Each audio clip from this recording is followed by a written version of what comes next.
नमस्कार, 20 मिनट 20 खबर में आप सभी का स्वागत है। मैं हूं आपके साथ हेमंत कुमार। अगले 20 मिनट में आपको हम 20 अहम खबरों से रूबरू करवाने वाले हैं। तो चलिए शुरू करते हैं 20 मिनट में 20 खबरों का सिलसिला।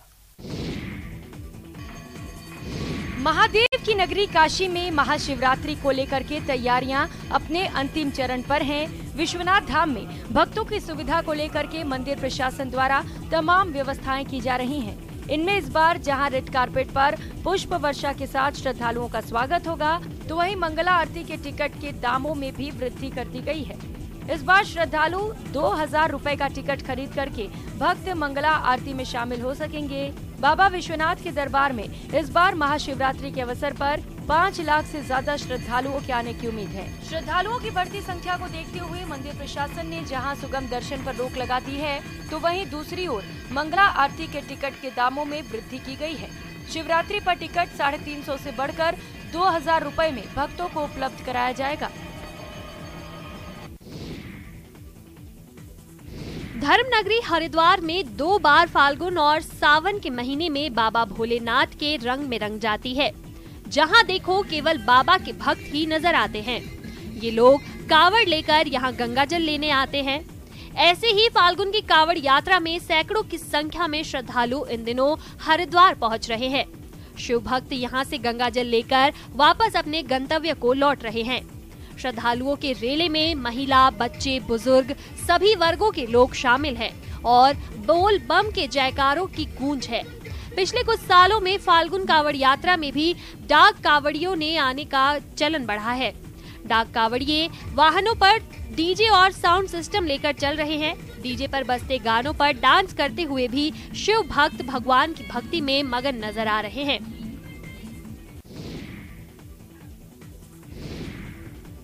महादेव की नगरी काशी में भांग को सिर्फ खाया ही नहीं जाता बल्कि पहना भी जाता है। जी हाँ, ये सच है और इस सच की तस्वीर इन दिनों काशी के बाजार में नजर आ रही है, जहाँ महाशिवरात्रि के मौके पर देशी विदेशी सभी लोग भांग से बने कपड़ों को खूब पसंद कर रहे हैं। इस कपड़े की खासियत ये है कि इससे जहाँ उत्तराखंड की महिलाएं आत्मनिर्भर बन रही है, तो वहीं दूसरी ओर ये कपड़ा त्वचा संबंधी रोगों से भी लोगों को सुरक्षित रखेगा और इसके साथ ही उत्तराखंड और काशी के संबंध में भी प्रगाढ़ता आएगी। आपको बता दें कि इन कपड़ों को भांग के लकड़ी के रेशे से उत्तराखंड में तैयार किया जाता है। अल्मोड़ा जिले के हॉलबाग ब्लॉक के कुराली गांव में इसकी खेती होती है। वर्तमान में उत्तराखंड में इन कपड़ों को तैयार करने में लगभग 1000 कारीगर जुटे हुए हैं। बाजार में बढ़ती डिमांड को देखते हुए अब इन धागों से महिलाओं की ज्वेलरी भी तैयार की जा रही है।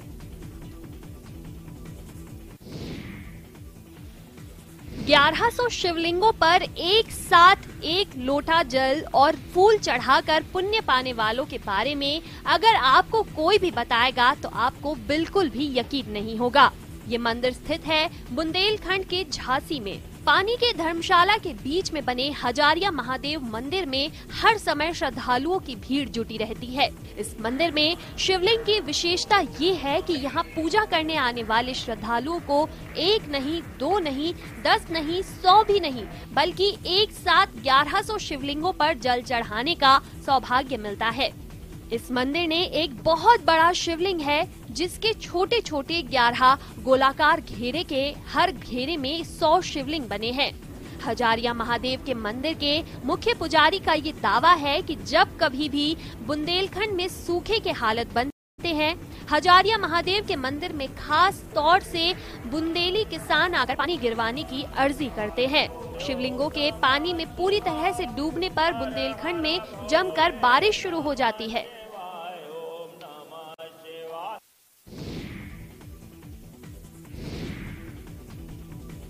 इस बार महाशिवरात्रि के मौके पर बक्सर के रामरेखा घाट से गंगा जल लेने के लिए उत्तरी बिहार और नेपाल से श्रद्धालुओं का जत्था बक्सर पहुंचा हुआ है। सभी श्रद्धालु नेपाल के काठमांडू में बाबा पशुपतिनाथ सहित अन्य प्रसिद्ध शिवालयों में जलाभिषेक करने के लिए बक्सर के रामरेखा घाट से गंगा जल लेने आए हैं। श्रद्धालुओं ने बताया कि ये सभी नेपाल से यहाँ रामरेखा धाम गंगा जल लेने आए हैं। इसी गंगा जल से नेपाल में महाशिवरात्रि के दिन बाबा पशुपतिनाथ का जलाभिषेक किया किया जाएगा। इससे पहले उन्होंने रामरेखा घाट पर स्नान किया और पूजा अर्चना की। आपको बता दें कि धार्मिक नगरी बक्सर के पौराणिक महत्व के मद्देनजर उत्तरायणी गंगा से जल के लिए यहाँ उत्तरी बिहार और नेपाल से श्रद्धालु पहुँचते हैं, जिन्हें कवरथू कहा जाता है। कवरथुओं के आने का सिलसिला मौनी अमावस्या से ही शुरू हो जाता है। हालांकि शिवरात्रि के अवसर पर उनकी भीड़ बढ़ जाती है।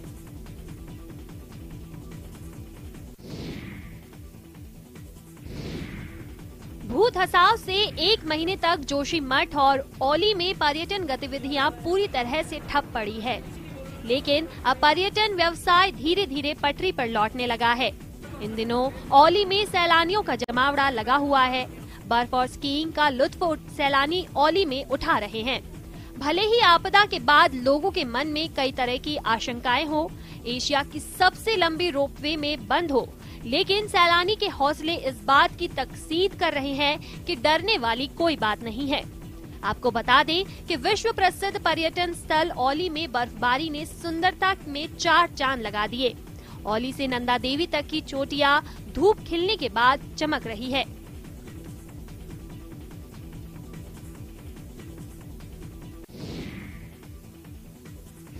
बारिश और बर्फबारी नहीं होने से इस बार उत्तराखंड की नदियों के जलस्तर में कमी है, तो यहाँ की झीलों में भी जल संकट दिखने लगा है। नैनीताल के सरोवर में करीब 6 फीट पानी अब तक गिर चुका है। नौकुचिया ताल, 7 ताल, भीम ताल का भी तेजी से वाटर लेवल गिर रहा है।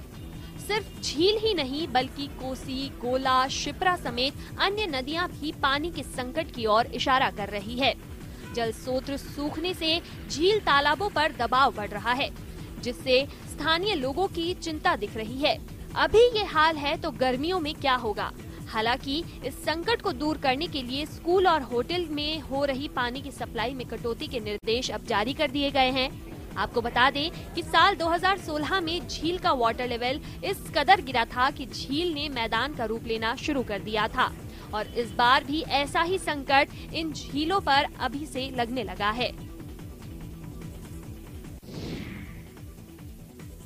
बनारस के गुलाबी मीनाकारी की चमक बढ़ती जा रही है। चांदी के बाद मुगलों के समय की ये कलाकारी इन दिनों सोने की चमक में 4 चांद लगा रही है। इससे जुड़े कारीगर अब चांदी के साथ सोने की ज्वेलरी पर इस खूबसूरत आर्ट को उकेर उसकी चमक बढ़ा रहे हैं। सोने पर गुलाबी मीनाकारी की ये आर्ट लोगों को भी खूब भा रही है। लाखों में इसकी कीमत होने के बाद भी लोग इसके ऑर्डर्स दे रहे हैं। इससे इन्हें बनाने वाले कारीगरों के चेहरे पर फिर से मुस्कुराहट देखने को मिल रही है। आपको बता दें कि ये कला 400 साल पुरानी है और मुगलों के समय राजा महाराजा के घरों की महारानियां इस आर्ट की प्रशंसक थी। कारीगर भी सिर्फ महारानियों के लिए गुलाबी मीनाकारी की ज्वेलरी बनाया करते थे।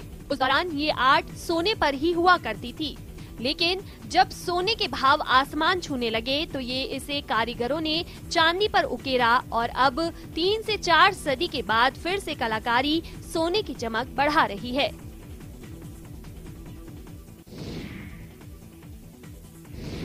गंडक नदी का दियारा इलाका, चारों तरफ रेत और पानी ही पानी।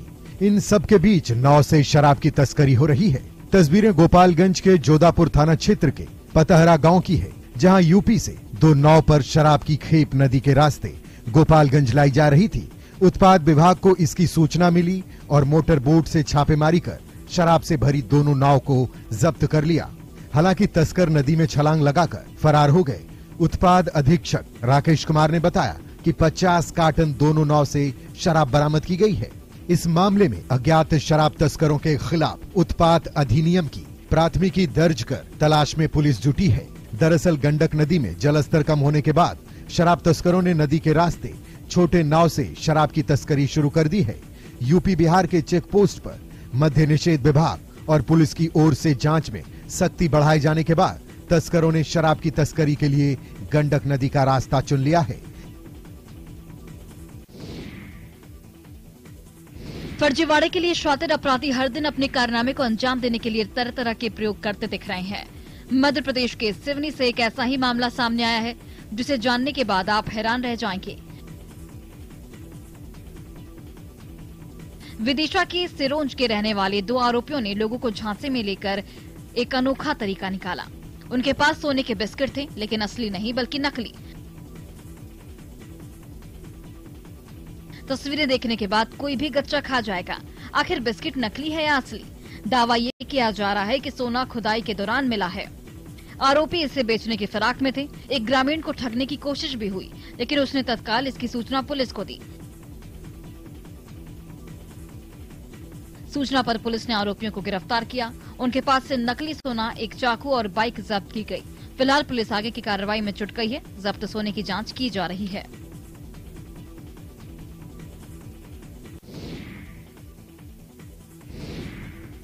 देश में शिक्षा की दर को बढ़ाने के लिए सरकार कई योजनाएं चला रही है, लेकिन बिहार के छपरा में एक ऐसा अनूठा प्रयोग हुआ जिससे यहाँ पढ़ने वाले बच्चों की संख्या में बढ़ोतरी देखने को मिली है। इसका कारण है शौचालय। चौंकिए नहीं, ये सच है।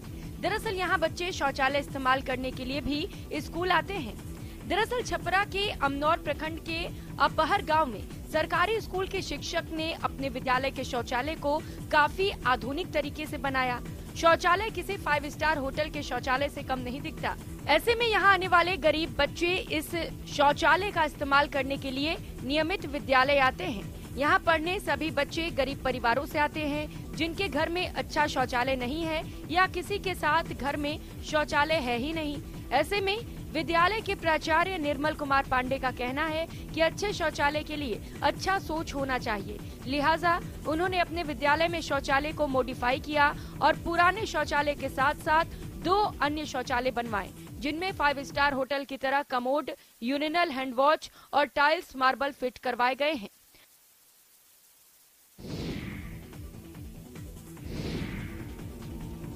कहते हैं प्यार की कोई सीमा नहीं होती।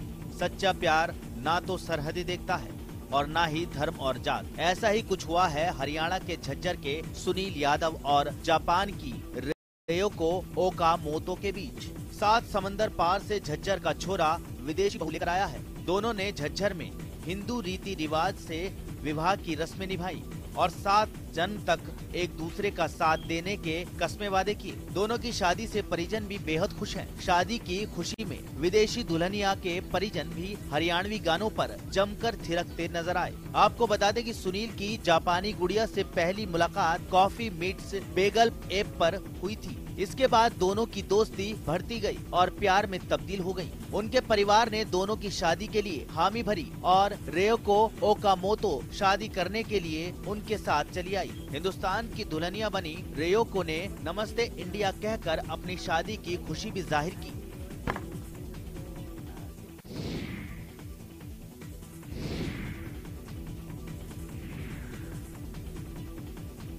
कूनो तैयार है, बस चीतों का इंतजार है। मध्य प्रदेश के कूनो नेशनल पार्क में दक्षिण अफ्रीका से 12 चीते लाए जा रहे हैं। शनिवार को 12 चीते कूनो पहुंचेंगे। एयरफोर्स के जहाज से चीते देश की धरती पर आ रहे हैं। चीतों को लाने के लिए एयरफोर्स का विशेष विमान C-17 ग्लोब मास्टर आज सुबह ही साउथ अफ्रीका के लिए उड़ान भर चुका है। 18 फरवरी को सुबह 10 बजे चीतों को लेकर यह विमान ग्वालियर एयरपोर्ट पर लैंड करेगा, जिसके बाद M117 हेलीकॉप्टर के जरिए चीतों को कूनो नेशनल पार्क ले जाया जाएगा। वेटनरी डॉक्टर और चीता एक्सपर्ट डॉक्टर लावेल उसी विशेष विमान में चीतों के साथ आएंगी। रक्षा मंत्रालय और एयरफोर्स ने इस पूरी सेवा के लिए पर्यावरण मंत्रालय से किसी भी तरह की फीस नहीं ली है और निःशुल्क सेवा प्रदान की जा रही है। इस कार्यक्रम के लिए सीएम शिवराज सिंह चौहान ने तैयारियों को लेकर वर्चुअली अधिकारियों को आवश्यक दिशा निर्देश दिए। सीएम शिवराज और केंद्रीय वन मंत्री भूपेंद्र सिंह और प्रदेश के वन मंत्री कुंवर विजय शाह चीतों को बाड़े में छोड़ेंगे।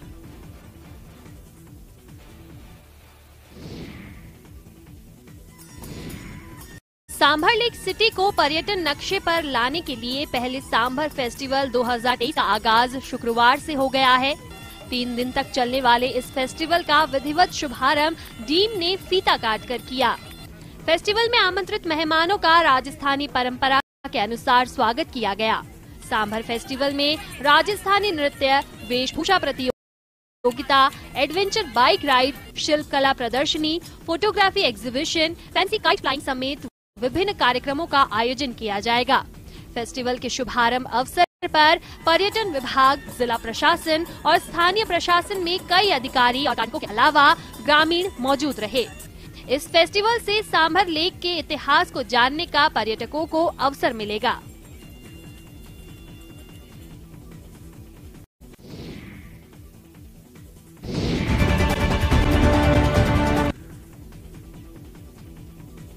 पीलीभीत टाइगर रिजर्व से निकलकर एक टाइगर गेहूं के खेत में पहुंच गया और बैठकर आराम से धूप सेकने लगा। मामला शाहगढ़ चौकी क्षेत्र के गांव मानपुर का है, जहां पर गेहूं के खेत के बाहर एक बाघ धूप सेकते हुए बैठा नजर आया और जब ग्रामीणों की इस पर नजर पड़ी तो ग्रामीणों में दहशत हो गई। उन्हीं में से किसी ग्रामीण ने इसका पूरा वीडियो बना लिया और उसको सोशल मीडिया में वायरल कर दिया। फिलहाल वन विभाग की टीम भी मौके पर पहुंच गई है और टाइगर की निगरानी करने लगी है। आपको बताते चले कि पीलीभीत टाइगर रिजर्व में समय समय पर टाइगर जंगल से निकलकर गांव और खेतों में पहुंच जाते हैं, जिसके कारण कभी कभी कई दुर्घटना भी देखने को मिल जाती है।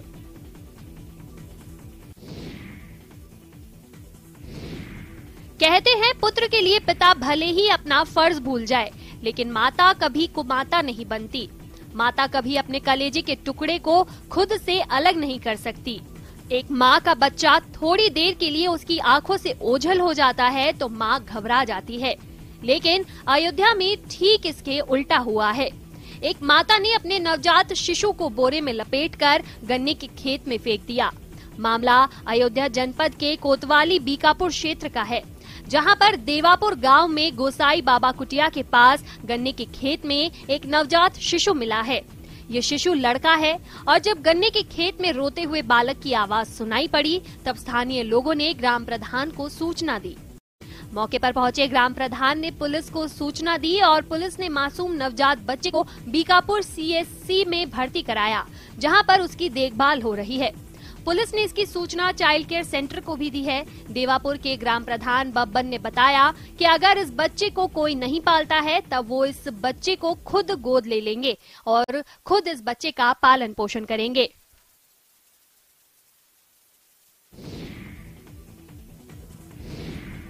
सड़कों पर निकली पुलिस की ये बाइक रैली किसी VIP के स्वागत या उसकी सुरक्षा घेरे का हिस्सा नहीं है। ये रैली निकली है लोगों को जागरूक करने के लिए।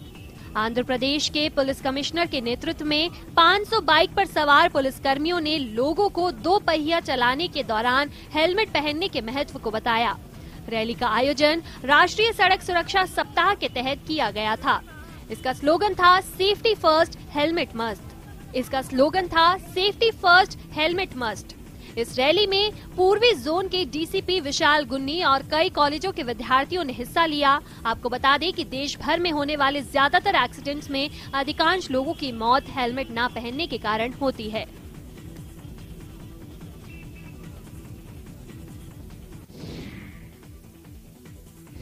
तुर्की में भूकंप के बाद लोगों के लिए फरिश्ते बने भारत के NDRF जवान भारत लौट आए हैं। भूकंप के बाद तुर्की की मदद के लिए भारत ने ऑपरेशन दोस्त के तहत NDRF की टीम भेजी थी।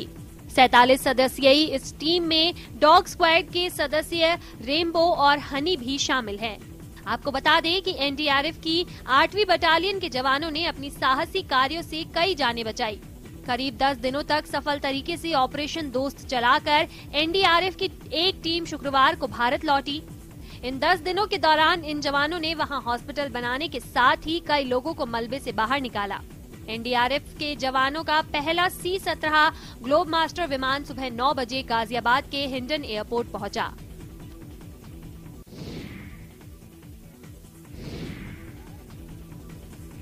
खेल अनुशासन सिखाता है, खेल प्रतिस्पर्धा बढ़ाता है, खेल आपसी सौहार्द बढ़ाता है। चुस्ती फुर्ती के साथ साथ इससे करियर को भी एक दिशा मिलती है। तस्वीरें मध्य प्रदेश के नरसिंहपुर जिले की है, जहां 2 गांवों में आपसी सौहार्द बना रहे, युवा वर्ग अनुशासित रहे और नशे जैसी गलत लत का शिकार न बने, इसलिए कबड्डी का आयोजन किया गया। इसमें कई गाँव के खिलाड़ियों ने भाग लिया। तस्वीरों में देख सकते हैं गाँव के लोग कैसे युवाओं का हौसला बढ़ा रहे हैं, तो वहीं युवाओं ने भी अपने दांव पेच से अंक तालिका में पॉइंट्स तो बटोरे ही, लोगों की वाहवाही भी खूब बटोरी। आयोजक बताते हैं कि खेल का आयोजन इसलिए किया गया ताकि गांव अनुशासित तरीके से रहे और युवा पीढ़ी को स्वास्थ्य और खेल से जोड़कर बुराइयों से बचाया जा सके।